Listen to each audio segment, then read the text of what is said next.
Oui, c'est très difficile de dire. Euh, la mémoire, c'est une chose très curieuse. Je me suis souvent demandé si ce que je relatais, c'était mes souvenirs ou les propos tenus par ma mère, etc. etc. Et puis, un jour, organisé par les fils et filles de déportés,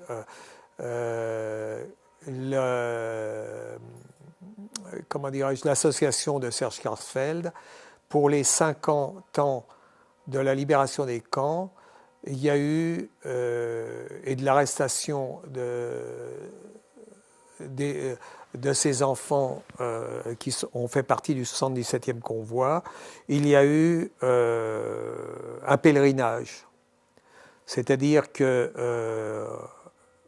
il y a eu 2-3 quarts qui étaient situés place de la République, où les fils et filles de déportés se sont pour la plupart rendus. J'ai fait la même chose, je me suis rendu. Et puis, on a lu les noms des enfants sur les plaques devant ces petites pensions.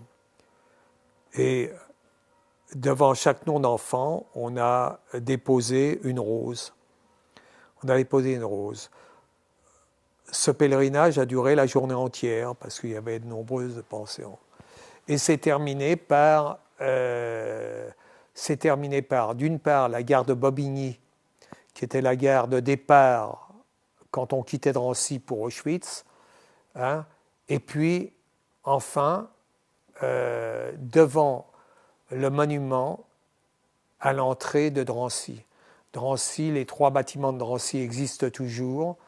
Ils ont été terminés. Ce sont maintenant 3 bâtiments HLM. Hein.